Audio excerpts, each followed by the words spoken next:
I think a lot of guys' ideas, when they start understanding taking the red pill, they're fragmented. They're not, they're just, it's almost like pieces of a puzzle that are not yet put together. And most people, they never do put the puzzle together. All they do, they're happy with knowing a few things. Like just knowing that, women are hypergamous, maybe not as faithful as they thought. So they might not make as many long-term decisions because they might say, well, that's kind of a losing bet because it's not what I thought. I thought it was a sure thing. I thought it was like, kind of making a deal, that this is what was going to happen. And then they realize, well, that deal's probably not going to happen. So even though I wanted that deal, now that deal's not possible. So I won't make that deal. And then they're happy with that. And then they say, well, women are on dating apps and they learn all the stats. 80% of men on dating apps don't get any attention, or 90% or whatever it is. And the other percent get the high. They kind of learn these, almost like in school, like learning the numbers. Here's the numbers, here's the thing. And there's certain people, like teachers or whatever you call them, other content creators, and they really fall into this. They like write books and they teach you all the numbers. And the thing is like, the reason why I don't do that is because I don't think that's the answer. Like I really think that's the wrong path. Because the path is you want to take the pieces of the puzzle and start to put them together so you can see the whole picture, so that you can get the fortitude to make the changes based on that knowledge. So it's like, like the old story about the elephant, the young elephant gets tied up to the little tree and then he can't pull away. So then when he gets older, he's still tied to that little tree, but he thinks he can't pull away.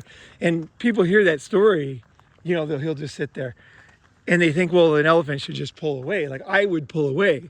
No one learns anything from that story because they say, well, it's so dumb because the elephant could just pull away. They don't think like I am not using my knowledge and my current strength to make the best decisions in my life, and like I'm not doing that.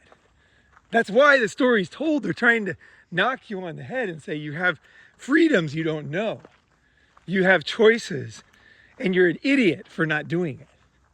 You're an idiot for just sitting there tied to that little tree, right? So what's the little tree for red pill? Is like, well, I'll just give a few examples, but there was one comment recently where if you look on I don't remember which video it was actually, but anyway, it was the latest. I don't think it was the latest. Actually, no, I think it was another one because I was talking about Chisa, this other girl.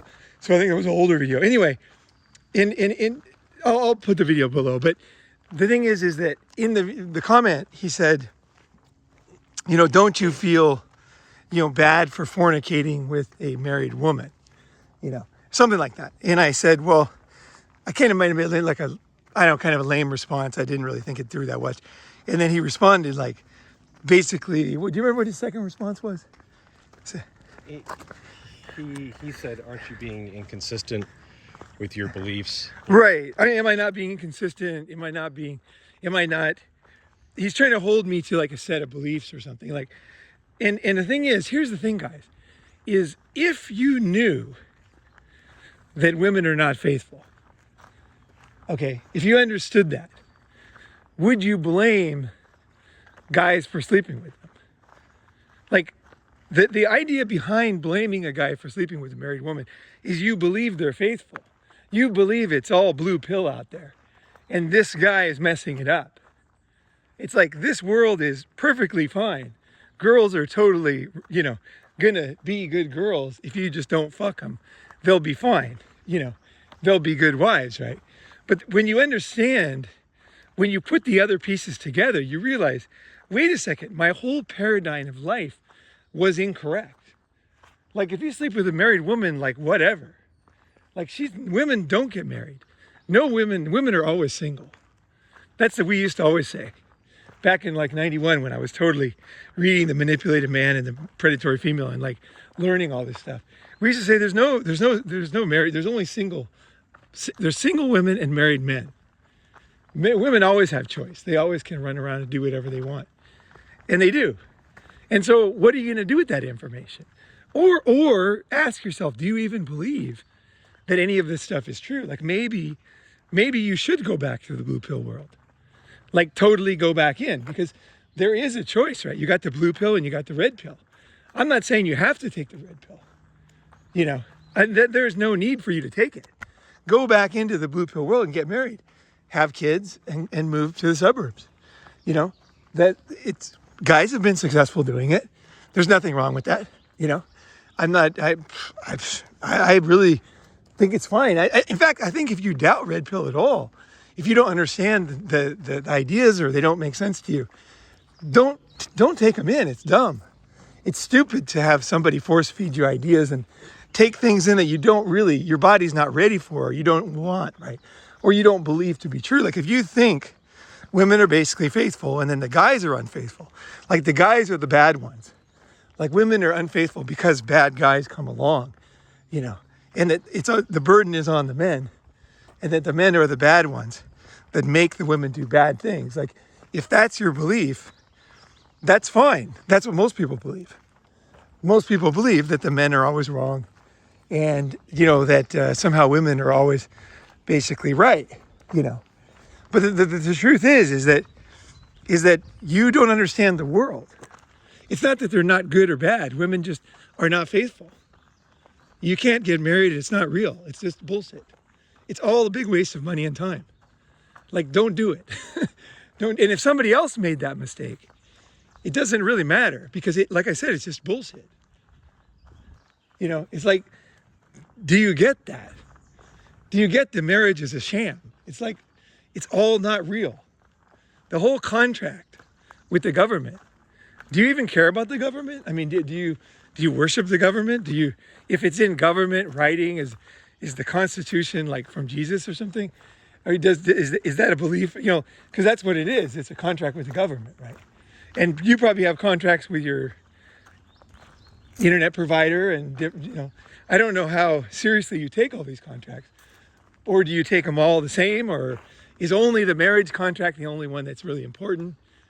Or some guys, a lot of guys I see from the comments believe that the world will go to hell, you know, if we don't do these things, you know. And so there's this impending doom that the world will end and everything will go to hell, and there's just going to be fires and riots and everything. But the reality is people have been predicting that ever since, you know, the beginning of time. And everything just, I mean, here we are in 2022. This is what it looks like. If anybody's not here now, just look around. It's totally fine. You know, the world is just cruising, you know, and it always will be. It's just in our minds we get catastrophic thinking. And I don't know if it's wanting a feeling of importance or a feeling of significance, you know. You know, if you read the book, How to Win Friends and Influence People, you realize that most things people do is to feel important. You know, it's to feel that they're important, you know, to feel that they're influencing world affairs, or they're going to influence the population growth of the world. But I personally just I don't see that. Like, none of my friends have influenced the population growth before. Nobody has ever done that. None of my friends, personally. And none of my friends have influenced women's morals.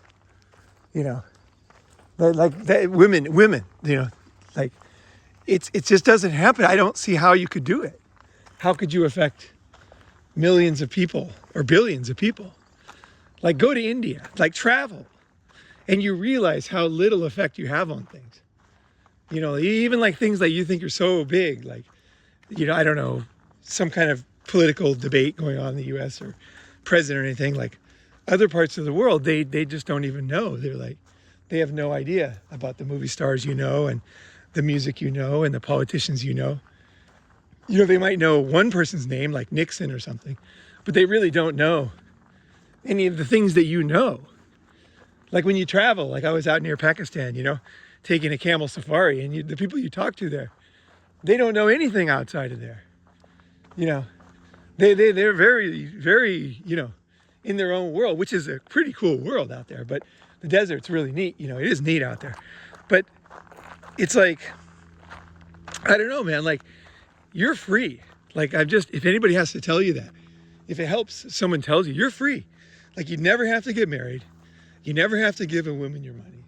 You can save money. You can travel the world because you don't need to support a woman ever. You never have to really worry about money because you just have to don't spend too much money and don't buy a bunch of shit. Like, don't spend too much money, And the smartest guys are starting to figure this out. I mean, that's the thing. It's happening not just in the red pill world, but with men all over the place. Men are becoming red pill without even knowing it. Like, I was watching an Elon Musk speech last night, or it was an interview. It was really good, actually, with some AI programmers, and it was really good. And he said that they said about top programmers, and he said, well, the problem with them is that they make, like, they'll start a company or whatever, they'll get shares and they'll become very wealthy, and then they won't want to work anymore. They'll just quit. And so the best programmers are not working because they're already wealthy, and these are the smartest guys. So they put the whole puzzle together. They're like, wait, I don't need to spend any more money. Wait, I'm not going to give a woman my money. I'm not going to sign any contracts. So I'm just going to have a good time. Now I got, X millions of dollars, and I'm just going to enjoy my life. I'm going to go travel. I'm going to go write a book, or I'm going to go see people, or I'm going to go climb mountains. I'm going to do whatever I want to do. The working is like one of the worst things you can do with your time. A lot of people, they think if they don't work, they're going to be at a loss. Like they won't have any purpose. And this is another idea.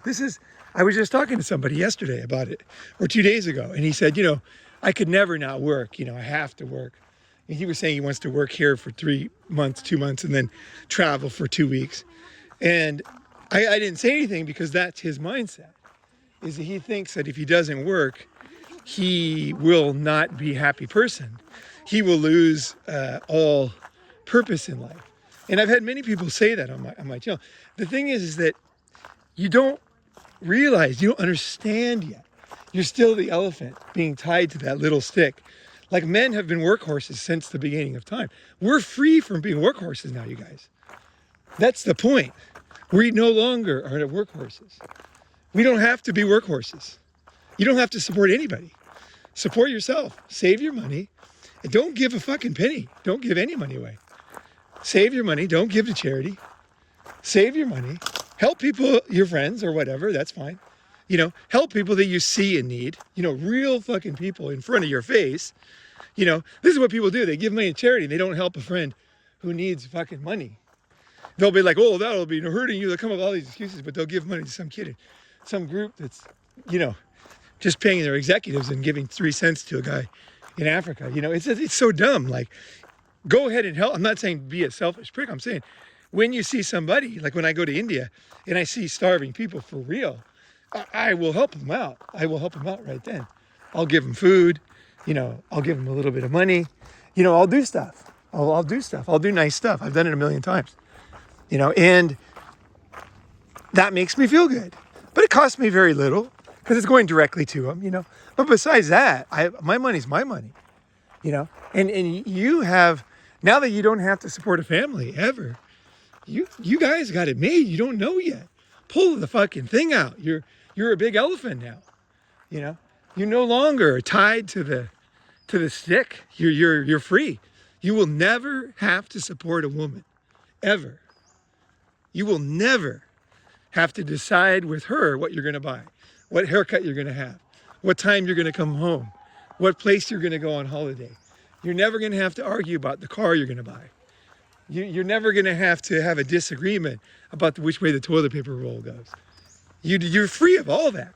So not only do you have all your money, but you have your mental space and time. In addition to, the world has become this super easy to travel place where you can go anywhere you want, super cheap. Like right now, I could be walking in India or Thailand or whatever, and it would be all the same to me. I've spent my whole life going to places. So for me, it's exactly the same. You're sitting here in one country thinking it's scary. It's not. There's nothing scary. You're just the elephant tied up. There's nothing scary about getting on an airplane, going to a new place. It's like you get yourself a fucking book. You get the Lonely Planet or Rough Guide, and you look in there and it says cheap place to stay. And you fucking stay in a monastery for $10 somewhere over a cliff. And then in the morning you ask the guy where there's food, and you walk down there and somebody's making some tasty, healthy food, and you eat that and you give them 50 cents. And then you ask what it is they do around there, and they point to the volcano or something, and you can climb that, and you walk up there, and then you come down, and then you're thinking, well, fuck, I need some intellectual stuff, so I'm gonna read those books I wanted to read for a while. I'll do that, I'll just sit. I remember that he did this exact thing, and this exact story. I was in Sumatra in Indonesia, and I climbed the volcano, and then I just said, you know what, I want to read some books that I've never read, like Charles Dickens books and things like that. I want to read like all these classics. So I sat there for 3 days at the same coffee shop, ate banana pancakes, and just drank coffee, and just read all of these books one after the other. And I read, which was one of my favorite books to this day, was Siddhartha. Was it Siddhartha? It's Herman Hesse's book about the Buddha. That is this great book. That is a fucking great book. So you can read all these things. When you're traveling, you're not traveling. You're just somewhere. Like I'm here now, right? But then I'll be at another place. I can do the same thing over there, but I can do something here, right? So when you're traveling, you're not really traveling. You're just in a new place, and you don't have the pressures of people and your mind is taking in all the surroundings. So you have all these kind of new ideas coming in your mind. You're smelling new things. You're seeing new people. Maybe things are different. Your brain is like, there's something in creativity that happens when you're in these new places. Something really good happens to your brain. And then you start thinking, well, fuck, I really quite interested in this idea. And then all of a sudden your mind's like, wait, I got to do things, and I got to plan things. And then you're like, wait, no, I don't. Like I have another 9 months on this trip. So what am I going to do today? And then I don't know. I'm just going to wander around. So you go wander around, and then all of a sudden you get a wild hair up your ass. You sit down for like some food or whatever, and you ask the guy for a piece of paper and a pen, and you start writing down notes, about something you want to do, or some book you want to write, or some idea, or some letter to your mom or whatever. And then you just do something that you always wanted to do, The reason why guys don't want to be free, here's the reason. They're afraid that they're bad people at heart.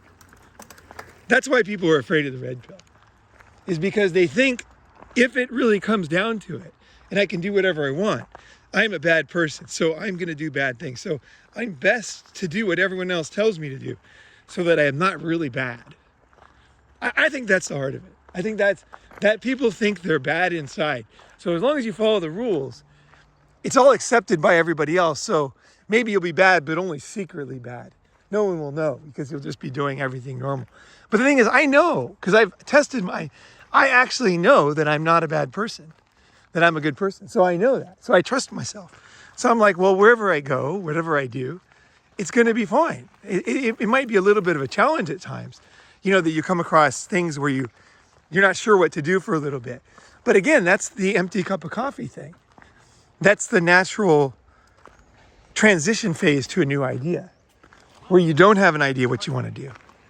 And all you have to do is you just take a breath, you sit down, you go, you just kind of like take a couple days off and just think, what do I want to do? What should I be doing? What would be, this is how I came up with the Ronin Man channel, just doing this, and like some really great ideas came out of that, it all came down from this thing I'm telling you.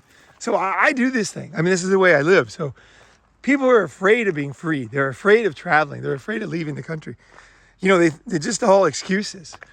And they think they need millions of dollars for this and millions of dollars for that, for retirement. But all those bases, all those things, here, let's turn around, because this is kind of the end of this trail.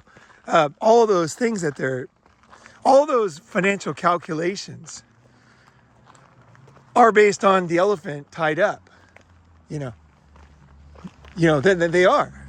Because when you're not tied up, like, I don't know, like I've never had health insurance, like my whole life. Right now, temporarily, I have health insurance. And I might have to buy it when I go to Thailand because there's a new rule. You have to have health insurance. I might have to have health insurance, and that's fine. But the thing is I decided long ago, and I can't recommend this because, someone else might not do it right or they might have bad luck or whatever. But for me, for myself, I realized most people are fat fucks, lazy fat fucks, eating shitty food. And so that's why they have health problems. And they think about bad things and they feel bad and have headaches all the time and their life sucks and they're doing what they don't want to do and they're feeling all this stress. And I thought, well, I don't have that. So should I pay into the system of fat fucks so that I can get the benefits? And usually the benefits are things that other fat fucks need, right? Not things that I need. Because I might need some pine nuts or something. I don't need a heart surgery, but they might not need pine nuts. I might need something like that. Or I might need some sprouted seeds, or, a bean soup or something, right? So the things I need for my health, are different than the other person. They need like blood pressure medicine and they need radiation or whatever. They need all these other things, right? So I decided I was going to put my time and energy into, well, one, being free. I started doing that when I left the US in the 80s. But once I did that, that's what really broke open everything for me. Because then I was in a whole new state of mind. I'm like, wait, nobody's judging me from back home. Nobody, it's like I was free. It's like hard to explain freedom. Like total freedom. I was totally fucking free. And I'm just like, whoa, like what does this mean? So I guess I should have sympathy for you guys because it's not easy to understand you're totally free. That's difficult to understand for guys. But you are. And so act like it. Like start to pull those stakes up. And don't go back in the old way of thinking that you're not in charge of the world. You're not going to change these women. They are doing what they're doing. And they're going to continue doing it. So, it's like, I'm not going to make any kind of connections for you, but it's not the world that you thought. It's just not real. Those commitments are not real. The women don't take them seriously. Most women just get divorced anyway. So what did it mean anyway? What were you trying to protect? Like what reality are you living in, It's like, just in, I don't know what else to say other than when I see these things, it's very frustrating because it's hard to put into words what they're getting wrong. It's difficult to kind of, it's difficult like you wouldn't even have to go to school if you just made a big YouTube channel and just, like if a kid just made a good YouTube channel, they're like 11, they could just totally go their own way the whole rest of their life, these days. Like you could be free from a very young age now. You don't have to wait until you're getting an MBA and all that. You know what I mean? Like literally, there are kids doing toy opening videos that are so insanely popular that they just they're set, These guys are set because they get, of course, sponsored by all the toy companies and they just cash in. They're just cashing and banking insane amounts of money. And that's the world we live in. And it's like, I think most people, they just want to go back to being a slave, basically. And that's kind of, the one thing you should definitely go back and read. And it's all online for free, is The Manipulated Man by Esther Villar. Because, that book kind of says it all. Is that men long to be slaves. So we're looking for reasons. We're looking for reasons to be a slave. Whether it's to things. Yeah, it's just, it has nothing to do with other people. It's the chains in our own mind. It's nothing to do with anybody enslaving us. No. That guy's totally wrong. It's not about other people doing to us. We long to be slaves. We men want someone to tell us what to do. We're afraid of the freedom of going out into the world. And it is terrifying. If you read any of these, that's why those books about adventure and, conquering things and going, that's so exciting. It's because it's so rare. But that's what we are as guys. Just go into the world. Just get yourself set up and go in the world, or don't even get yourself set up. Just go into the world anyway. That's what I did. I just went into the world. I wasn't set up. I was like, fuck it, I'm out of here. I'm free, you know. I'm fucking free. You guys, man, going around the world when I was 23, oh my God. The freedom was exhilarating, you know. And then once I realized how free I was, and everything that I thought about myself was incorrect, you know, and about the world. You know, you don't have to build yourself up. You can just have one success in life and that's it. You don't have to work again. You know, you just have to have one project that works out, you know, and then you got the cash. You don't have to do another one, you know. That's the whole thing. I just watched that movie American Made, right? Tom Cruise is running drugs for the Contras and for Ronald Reagan and for, what's his name, Noriega, and not Noriega, but he was meeting Noriega, but he was running drugs for Escobar and Ochoa, you know. And the thing is like he had so much money. He had all these boxes everywhere full of money, and he was burying it, and he's digging up, and there's another box of money, you know. He had too much money. He never thought, I'm just going to quit and just get out of here and just disappear, you know. And then he gets killed in the end, of course, you know. And that's a true story too. That's what's cool about that movie, you know, is that it shows you, don't be like that. Like if you watch that movie, if you watch American Made, all he had to do is quit after a couple of those runs he did, you know, because he had boxes of fucking $100 bills. You know, that's all he needed. What else did he fucking need? A few of those boxes, he was done. You know, he was fucking done. But he couldn't quit. He just, some reason we just, no matter how much money we have, what you're doing now, you're like tied to that string. And you think, well, in the future, if I had this much money, then I would get untied. You will never get untied. You will never change unless you change. And you haven't changed yet. So you're never going to change. That's the thing. Like nothing will make you change in the future if you can't see it when it's right in front of you. Like you don't want to see the freedom. You know, you just don't want to see it. You don't want to go there. It's too big for you or something. It's too unknown. You can't do it. Someone else can do it, but you don't have the DNA or something. It's all bullshit.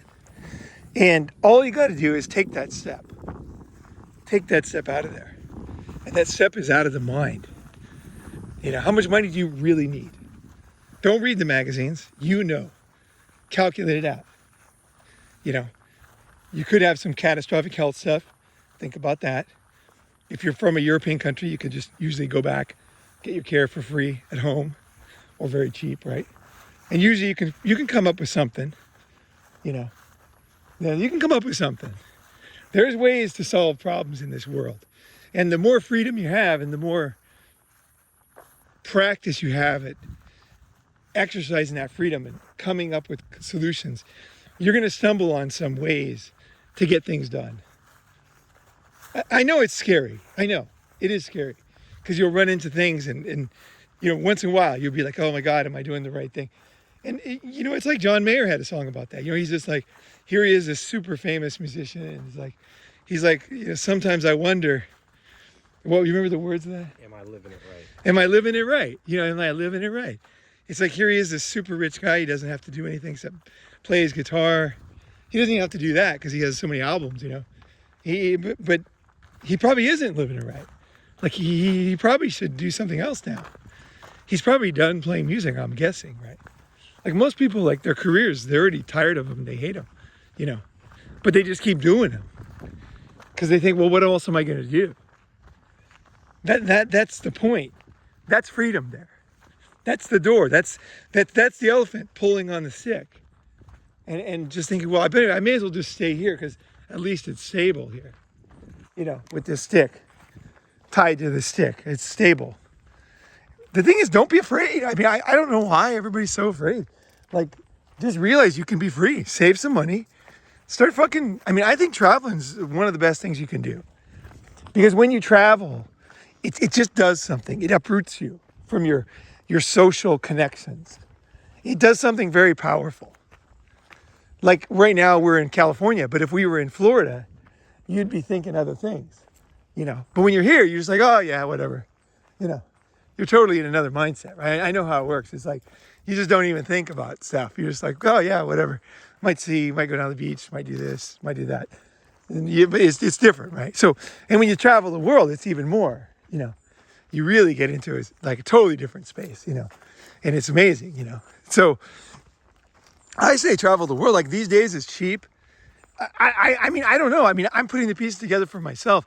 I mean, I guess we could go to other planets and stuff, but for now, I'd say, you know, just save up money and go to different places. Like, I mean, one starter step you could do is, as I do summits in different countries, you can go there, and that gets you to that country, right? That gets you a comfortable landing where you get to know the place, the food, how to get things started. You know, it's good to have something when you get there. You know, it's tough to get there with nothing. You know, but I always did that, but it's rough. It can be rough. Yeah, it can be rough. You know, it's nice. It's nice if you have at least something to start you there. And then you go home and then you have time to think and plan. And now you already know kind of a lot of stuff. And then also when you go to another place, then you can compare those two places, right? That's one potential starter thing. And I've noticed a lot of guys have done that. A lot of guys have come to summits and then they moved to Thailand, or they went to Japan. So I've seen it happen many times now. So start with small steps, you know. Start with some reason to go somewhere, and then look around and just say, oh, what's going on in this country? What's going on here? And then how much would I need? How much would this? You know, and then just kind of go off on the journey. And then whatever people tell you, like, who cares? Like literally, you're not leaving anything. You're not losing anything by leaving. Like, you're not, because you always gain so much from new friends. Wherever I go, I meet new friends, and you know, like of course, my old friends, I don't see them as much, but I go back and see them, you know, my good friends. I keep connections with my old friends. You know, I do. I have friends, like tons of friends from way, way back. You know, I just went and met one of my friends from maybe back in '93 from Japan. We just went out and watched a Warrior game, you know, and it was great. It was great to see him, you know, in San Francisco. He's there now. But, you know, my brother, you know, my friends I grew up with, I always see him, take his dog walking, you know, it's great, you know. So you don't lose those old friends. I mean, the people that are not really your friends, and if you leave, they're going to lose touch with you, so that you don't lose anything there. In fact, you gain something there, because then you realize they didn't really care. You were just the guy next to them at the bar, you know, that kind of thing, you know, so that you were convenient. So they were like talking to you, right? That's not a real friendship, and nothing wrong with it, but it's not a real friendship that you need to be responsible for or feel guilty about, because they don't have that kind of feeling for you. You know what I mean? That friendship feeling. So, or maybe they don't even do that. They don't have friends like that. That's fine, you know. So when you leave, you kind of do, in a sense, you get stronger relationships with your best friends. I do, you know, and my friends from Japan and China and Thailand and Hong Kong, same. Like, we're better friends now, you know, that I've left, because we realize the value of talking to each other, you know, and chatting. Like, we know, like, there's so much value and so much humor, and like, it's so enjoyable when we get together. So that's why we keep in touch. Like, it's like finding diamonds, you know, and then just collecting those diamonds, you know, friendships from everywhere. So you're not losing that. In fact, you're gaining. You know, I don't know what else there is. Maybe you're, you know, I mean, well, the one thing is parents, right? Parents get older and pass away. And, you know, that's a very sad reality. It's been difficult for me, because my mom is awesome, and I always feel a little bit guilty when I'm leaving, you know, because you never know, you know, if they're going to be there when you come back, you know, and you would like to be there for everybody. And I would like to do everything perfectly in life. But, you know, it's really not possible either, you know. Even if I stayed in my hometown, it doesn't mean I'm going to be there the day she passed. You know what I mean? Like, I might not be there for that final moment, you know. You just don't know. You can't predict those things. You know, hopefully you can get those things. And I think caring about things like that is important, and that that struggle that you have, that's tough. But now for me, when I left when I was very young and my parents were young. So, my parents, they came to see me all over the world. So they gained a lot from my travels and they learned a lot. And I learned, so I met them. I met my parents when I was living overseas more than most people meet their parents here. Because they would come visit me. And then my sister moved to Japan. So then my parents came even more. And then they came to China. And then, of course, when I would come back to the States, I would tend to go to their house because I didn't have a house, so I'd go there. It'd be a perfect place to see my old friends, hang out with them, see them, and then take off again. So it kind of made, like, as an adult man, you often don't know your parents that well. For me, I know my parents pretty damn well because I go there, right? And they come to my place. And when they come, I don't let them get a hotel room. They stay at my place, So you see them in the morning and you see them as they change and stuff. So definitely understand that. But I think for myself, I've developed a deeper relationship with my parents than my other friends do or did, So I don't think that's a real fear. I don't think you're abandoning your parents. As long as you, it can work out. It worked out for me, that's for sure.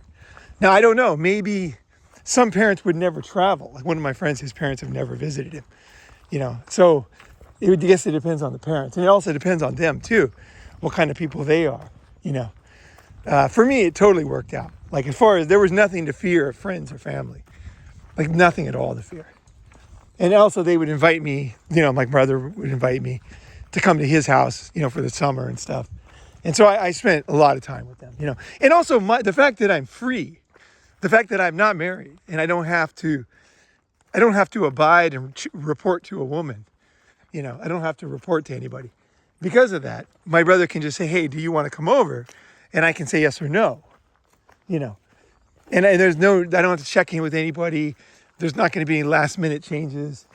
You know what I mean? Like I can just say, hey, I'm going to come and I'll hang out there, right? So I don't think a lot of the fears that people have about being free or living abroad or traveling or whatever, they're not really real. They're not really real. You can, everything that you care about, you can handle it with freedom. Being not free does not make you suddenly a better son or anything. In fact, the more free I get, the more honest I get. And I think as I've gotten older, I think my parents know me better because I just am myself, And most people are not as they get older. Like you have your secret life and they have their life. And it's very different. For me, it's pretty straightforward. You sure we came this way? Doesn't look familiar. No. I think we missed a turn back here. Yeah, I think we missed a turn. But so for example, like when my parents would visit me in Japan, I would say, well, hey, you guys got to split for like 2 hours. So-and-so's coming over, And then they'd be like, my dad's like, are you saying? And my mom's like, shut up. And then they would just leave. And then I would fuck the girl. Then I'd go meet them because I had a rule that every time I met a girl, I had to come. Like that was it. That was one of my rules. You never meet a girl without coming. That's it. A romantic girl. Never. You never let it happen. You always make sure that you either get a blowjob, sex, something, right? Always, always, always. It's very, very important. That's the difference between a romantic friendship and a friendship. A romantic relationship, right? You're going to have sexual connection, right? You have to do that. It's very important, actually. Every smart woman knows this too. You have to have that. You have to maintain that. You can't let that die. You can't let that. It's not a joke. It's not. You have to keep it. You got to keep that thing going on. If you have a quote unquote girlfriend, you got to make sure she knows, right? You guys are still together. You're still a couple. You still have a thing, right? It's very deep. But anyway, I would kick them out usually every day because I had a different girl coming over every day. And I would kick them out and they would go do their walk, or get a cup of coffee or whatever. And then we'd meet up like 2 hours later and they'd meet the girl or whatever. Or they wouldn't meet the girl depending on the day. And then it would be great because I totally was myself. And I didn't, although I was a very good son to them, I gave them a place to stay. We spent all day together. But those 2 hours we didn't because that was something I had to do, And that was fine, you know. So you can manage things, you know. You don't have to. A lot of people, they just run away. They never look for a solution, right? Just there's things can be managed. You can figure it out. And the girls like it too. It's funny, the girls liked it too, because I'm just being very honest. Like, oh, my parents are over there, so we're gonna have to go meet them later. And you know, it's like they're part of your life too, you know. You know, even though they knew I was dating other girls, they were pretty excited about it. You know, especially if they met my parents, they'd be pretty stoked. You know, they'd be like, this is like playing house, you know. This is pretty good, you know. So, you know, it all worked out, you know. And I didn't have to be another person, and I could be free. And I could live wherever I wanted. And I didn't have to do anything any of my family had done before. And my life is very different, and I have a eclectic group of skills, and that's freedom. That's the choices, you know, that I made with my freedom. So if you know, if you're stuck, or if you're not changing, if the red pill's not changing you, there's something wrong. Like, you're not getting something, you know. You're not there yet. You got to put the pieces together. Like, you're free. What do you want to do? You know, your life is completely different. Like, it's like, this is your life TV show, you know. It's totally different now. What are you going to do with it? You have all these new options, you know. So maybe I'd love to hear comments about, you know, where you have not seen this and where you're starting to see this, you know, or when you had another realization before, when you realize, oh my gosh, what am I doing this for? Like, I'm doing this based on my old paradigm, not my new paradigm. Or not paradigm, but understanding of the world. You know, it's like, I didn't understand the world. You misunderstood. The blue pill is a misunderstanding beliefs about the world. And so as you sharpen the sword, you know, as you get tighter and tighter and closer to the truth, you'll be like, oh shit, I was going to do that. But it's kind of like you were going to go to a high crime neighborhood, but now you realize it's not the best place to go. You're thinking, well, now you're just like, for now, you're just wandering into a high crime neighborhood just because you said you were going to go before or something, right? You know, it's like, no. Now you make a new choice, right? You make a new decision. I heard people right there. Oh, bikers. Okay. Oh, there's a trail right there. I bet that's it. But yeah, I don't know where to go with this. I don't know where else to go. All right.